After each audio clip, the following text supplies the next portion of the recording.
Amerika hökuməti Uyğur məcburi əmgəyinin aldını eliş qanununu yolğa qoyub, Şərqi Türkistonda ishlab chiqarilgan mahsulotlarga cheklama qo'ygandan keyin Xitoy o'zini bechora ko'rsatishga boshladi va buning ommaga ziyon solganligini o'tirg'a qo'ydi.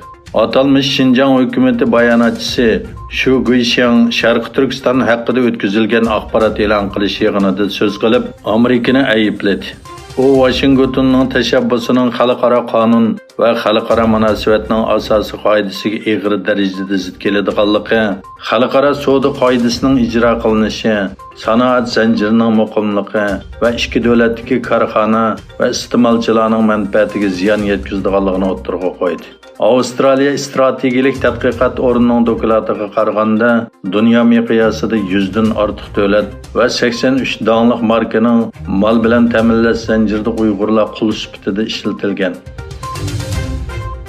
7-8 iyul kunlari Ruminiya poytaxti Buxarestda chaqirilgan xalqaro parlament a'zolarining 22 navbatlik axborot va bexatarlik munbiri yig'iniga Amerika, Angliya, Fransiya, Germaniya, Italiya, Kanada qatorliq 61 davlatdan 300 dan ortiq davlat arboblari, siyosiy yo'llar, kishilik huquq aktivlari va muxbirlar bevosita ham tor orqali qatnashgan.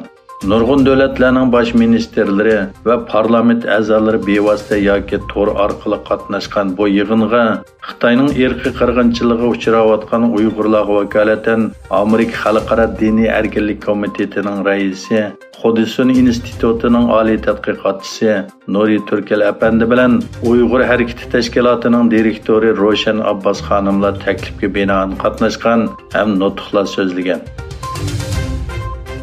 Amerika Xalqaro tadqiqot idorasi Moliya ministrligi bilan moslashib, Ukraina hukumatiga Dunyo bankisi orqali sahiya xodimlarining maoshini to'lash uchun 1 milliard 700 million dollar ta'minlaganligini e'lon qildi.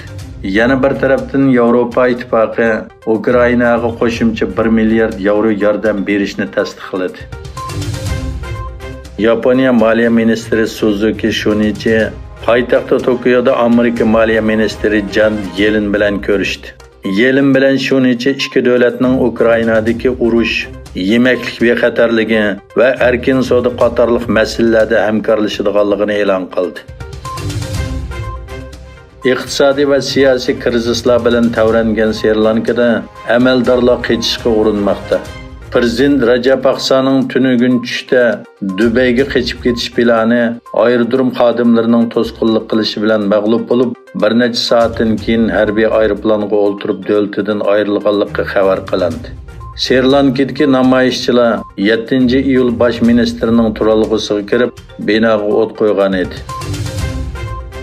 Amerika Osiyo va olam qatnashi idorasi NASA eng kuchli olam teleskopi James Webb tarqatgan olamdagi eng cho'nqur va eng tafsiliy suratlarni o'z ichiga olgan bir yurish suratlarni ham bakriladi. 13 milliard 500 million yillik tarixga ega ekanligi mo'ljallangan koinotning yiroq rayonlarini ko'rsatadigan suratlar ilgarigiga qaraganda texnik suzuk bo'lib, 10 milliard dollarga putib chiqqan James Webb teleskopining infraqizil nurli kamerasi bilan tarqatilgan.